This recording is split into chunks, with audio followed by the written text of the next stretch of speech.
Next time ನೀವೇನಾದರೂ ಮನೆಗೆ ಹಾಗಲಕಾಯಿನ ತಗೊಂಡ್ಬಂದಿದ್ರೆ ಈ ಹಾಗಲಕಾಯಿ ಸಿಹಿ ಖಾರ ಉಪ್ಪಿನಕಾಯಿನ ಟ್ರೈ ಮಾಡಿ ನೋಡಿ. ಹಾಗಲಕಾಯಿ ಇಷ್ಟ ಇಲ್ಲದೆ ಇರೋರು ಕೂಡ ಬಾಯಿ ಚಪ್ಪರಿಸ್ಕೊಂಡು ತಿನ್ನೋದಂತೂ ಗ್ಯಾರಂಟಿ. ಇದ್ರ ಟೇಸ್ಟ್ ಮಾತ್ರ ಅಮೇಝಿಂಗ್ ಆಗಿರುತ್ತೆ. ಟ್ರೈ ಮಾಡಿ ನೋಡಿ. ನಾನಿಲ್ಲಿ 2 ಹಾಗಲಕಾಯಿನ ತಗೊಂಡಿದ್ದೀನಿ. ಮೊದಲಿಗೆ ಇದ್ರ ಸೈಡನ್ನೆಲ್ಲ ಕಟ್ ಮಾಡಿ ತೆಗೆದು ಉದ್ದವಾಗಿ ಕಟ್ ಮಾಡಿ ಹಾಗಲಕಾಯಿ ಬೀಜನ ತೆಗೆದು ಸಣ್ಣದಾಗಿ ಕಟ್ ಮಾಡಿ ಇಟ್ಕೋಬೇಕು. ಹೀಗೆ ಕಟ್ ಮಾಡಬೇಕು ಹಾಗೆ ಕಟ್ ಮಾಡಬೇಕು ಅಂತ ಏನೂ ಇಲ್ಲ, ನಿಮಗೆ ಯಾವ ರೀತಿ ಬೇಕು ಆ ರೀತಿ ಕಟ್ ಮಾಡ್ಕೊಳ್ಳಿ. ಇದು ನಮ್ಮ ಅಜ್ಜಿ ರೆಸಿಪಿ. ಈ ರೆಸಿಪಿ ಅಂತೂ ನಮ್ಮ ಮನೇಲಿ ಎಲ್ಲಾರ್ಗೂ ಇಷ್ಟ.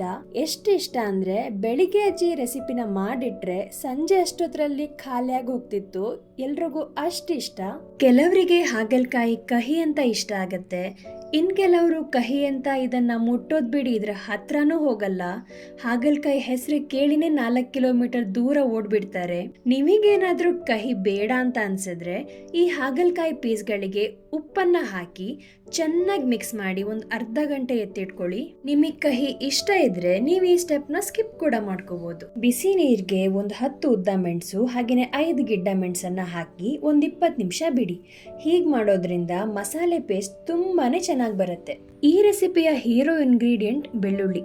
ನಾನಿಲ್ಲಿ 2 ಬೆಳ್ಳುಳ್ಳಿನ ಸಿಪ್ಪೆ ಸಮೇತ ತೆಗೆದು ಜಜ್ಜಿಟ್ಕೊಳ್ತಾ ಇದ್ದೀನಿ. ನೀವು ಎಷ್ಟು ಬೆಳ್ಳುಳ್ಳಿನ ಹಾಕ್ತಿರೋ ರೆಸಿಪಿ ಅಂತೂ ಅಷ್ಟೇ ಚೆನ್ನಾಗಿ ಬರುತ್ತೆ. ಅರ್ಧ ಗಂಟೆ ಆದ್ಮೇಲೆ ನೆನೆಸಿರೋ ಹಾಗಲಕಾಯಿನ ಹಿಂಡಿ ಅದರ ನೀರನ್ನೆಲ್ಲ ತೆಗೆದು ಪಕ್ಕಕ್ಕೆ ಎತ್ತಿಟ್ಕೊಳ್ಳಿ. ಈ ತರ ಮಾಡೋದ್ರಿಂದ ಹಾಗಲಕಾಯಿ ಕಹಿ ಅಂಶ ಎಲ್ಲ ಹೋಗುತ್ತೆ, ಹಾಗೇನೆ ತಿನ್ನೋದಕ್ಕೂ ತುಂಬಾನೇ ಚೆನ್ನಾಗಿರುತ್ತೆ. ನಂತರ ಒಂದು ಪಾತ್ರೆನ ಒಲೆ ಮೇಲಿಟ್ಟು ಸ್ವಲ್ಪ ಎಣ್ಣೆ, ನಾನಿಲ್ಲಿ ತೆಂಗಿನೆಣ್ಣೆನ ಬಳಸ್ತಾ ಇದ್ದೀನಿ. ಆಮೇಲೆ ಜಜ್ಜಿರೋ ಬೆಳ್ಳುಳ್ಳಿನ ಹಾಕಿ ಬೆಳ್ಳುಳ್ಳಿ ಕಲರ್ ಚೇಂಜ್ ಆಗೋ ತನಕ ಚೆನ್ನಾಗಿ ಫ್ರೈ ಮಾಡ್ಕೋಬೇಕು. ನಂತರ ಅದೇ ಪಾತ್ರೆಗೆ ಕಟ್ ಮಾಡ್ಕೊಂಡಿರೋ ಹಾಗಲಕಾಯಿ ಪೀಸ್ಗಳನ್ನ ಹಾಕಿ ಎಣ್ಣೆಲೆ ಚೆನ್ನಾಗಿ ಫ್ರೈ ಮಾಡಿಕೊಂಡು ಸ್ವಲ್ಪ ನೀರು ಹಾಕಿ ಒಂದು 5 ನಿಮಿಷ ಮುಚ್ಚಳನ ಮುಚ್ಚಿ ಬೇಯಿಸ್ಕೋಬೇಕು. ಈ ರೆಸಿಪಿಗೆ ಹುಳಿ ಇರೋ ಐಟಮ್ ತುಂಬಾನೇ ಇಂಪಾರ್ಟೆಂಟ್. ನಾನಿಲ್ಲಿ ಬಿಂಬುಳಿನ ಹಾಕ್ತಾ ಇದ್ದೀನಿ. ನಿಮ್ಮ ಹತ್ರ ಬಿಂಬುಳಿ ಇಲ್ಲ ಅಂತ ಆದರೆ ನೀವು ಆಮಟೆಕಾಯಿ ಅಥವಾ ಮಾವಿನಕಾಯಿಯನ್ನು ಕೂಡ ಹಾಕ್ಕೋಬೋದು. ಅದು ಅವೈಲೇಬಲ್ ಇಲ್ಲ ಅಂತ ಆದರೆ ಕೊನೆಗೆ ಹುಣಸೆ ಹಣ್ಣನ್ನು ಕೂಡ ನೀವು ಹಾಕ್ಕೋಬೋದು. ನಾನಿಲ್ಲಿ ರೆಸಿಪಿಗೆ ಬೇಕಾದಷ್ಟು ಬೆಲ್ಲನ ಕಟ್ ಮಾಡಿ ಇಟ್ಕೊಳ್ತಾ ಇದ್ದೀನಿ.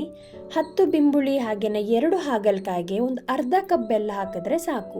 ನಿಮಗೆ ಜಾಸ್ತಿ ಸ್ವೀಟ್ ಬೇಕಂತ ಅನ್ಸಿದ್ರೆ ನೀವು ಜಾಸ್ತಿ ಕೂಡ ಹಾಕ್ಕೋಬೋದು. ಬೆಲ್ಲ ಕಟ್ ಮಾಡ್ಕೊಳ್ಳೋವಷ್ಟರಲ್ಲಿ ಹಾಗಲಕಾಯಿ ಕೂಡ ಚೆನ್ನಾಗಿ ಬೆಂದಿದೆ. ಇವಾಗ ಇದಕ್ಕೆ ಕಟ್ ಮಾಡ್ಕೊಂಡಿರೋ ಬೆಲ್ಲ, ಬಿಂಬುಳಿ ಹಾಗೇನೆ 1 ಟೀ ಸ್ಪೂನ್ ಅರಿಶಿಣದ ಪೌಡರ್ನ ಹಾಕಿ ಚೆನ್ನಾಗಿ ಮಿಕ್ಸ್ ಮಾಡ್ಕೋಬೇಕು. ಹಾಗಲಕಾಯಿ ಬೆಂದ್ಮೇಲೆನೆ ಬಿಂಬುಳಿನ ಹಾಕೊಳ್ಳಿ.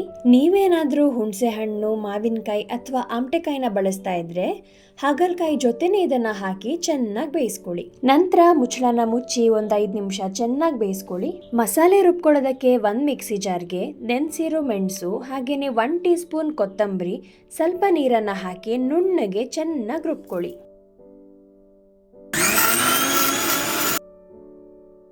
ಮಸಾಲ ರುಬ್ಕೊಳ್ಳುವಷ್ಟರಲ್ಲಿ ಹಾಗಲಕಾಯಿ ಬಿಂಬುಲಿ ಕೂಡ ಚೆನ್ನಾಗಿ ಬೆಂದಿರುತ್ತೆ.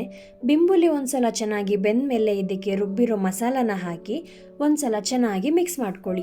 ನಿಮಗೆ ಈ ಉಪ್ಪಿನಕಾಯಿ ಯಾವ ಕನ್ಸಿಸ್ಟೆನ್ಸಿಯಲ್ಲಿ ಬೇಕೋ ಆ ಕನ್ಸಿಸ್ಟೆನ್ಸಿಗೆ ತಕ್ಕನಾಗಿ ನೀರನ್ನ ಹಾಕೊಂಡು ಚೆನ್ನಾಗಿ ಮಿಕ್ಸ್ ಮಾಡ್ಕೊಳ್ಳಿ. ನಾವು ಮೊದಲೇ ಹಾಗಲಕಾಯಿಗೆ ಉಪ್ಪು ಹಾಕಿರೋದ್ರಿಂದ ಉಪ್ಪನ್ನ ನೋಡ್ಕೊಂಡು ಬೇಕಿದ್ರೆ ಮಾತ್ರ ಉಪ್ಪನ್ನ ಸೇರಿಸ್ಕೊಳ್ಳಿ. ನಂತರ ಮುಚ್ಚಳನ ಮುಚ್ಚಿ 1-2 ನಿಮಿಷ ಒಂದು ಕುದಿ ಬರೋ ತನಕ ಕುದಿಸಿದ್ರೆ ಸಕ್ಕ ಟೇಸ್ಟಿ ಆಗಿರೋ ಹಾಗಲಕಾಯಿ ಸಿಹಿ ಖಾರ ಉಪ್ಪಿನಕಾಯಿ ರೆಡಿ. ಈ ರೆಸಿಪಿ ಮಾಡೋದಕ್ಕೆ ಜಾಸ್ತಿ ಟೈಮ್ ಏನು ಹಿಡ್ಸಲ್ಲ. ಒಂದು 30 ನಿಮಿಷದೊಳಗಡೆ ಆರಾಮ್ಸೆ ಇದನ್ನ ಮಾಡ್ಕೋಬಹುದು. ದೋಸೆ, ಚಪಾತಿ, ಅನ್ನ, ಪೂರಿ ಎಲ್ಲಾದ್ರ ಜೊತೆ ಕೂಡ ತುಂಬಾನೇ ಚೆನ್ನಾಗಿರುತ್ತೆ. ಒಂದ್ಸಲ ಇದನ್ನ ಟ್ರೈ ಮಾಡಿ. ಇದು ಪೂರ್ತಿ ತಣ್ಣಗಾದ್ಮೇಲೆ ಇದನ್ನ ಒಂದು ಬಾಕ್ಸಿಗೆ ಹಾಕಿ 1 ತಿಂಗಳುಗಳ ಕಾಲ ನೀವು ಫ್ರಿಡ್ಜ್ ಅಲ್ಲಿ ಸ್ಟೋರ್ ಮಾಡ್ಕೋಬಹುದು. ಈ ರೆಸಿಪಿ ನಿಮಗೆ ಇಷ್ಟ ಆಗಿದೆ ಅಂತ ಅನ್ಕೊಂಡಿದ್ದೀನಿ. ಹಾಗೇನೆ ಈ ವಿಡಿಯೋ ಇಷ್ಟ ಆದ್ರೆ please like, share and subscribe to my channel. Thank you.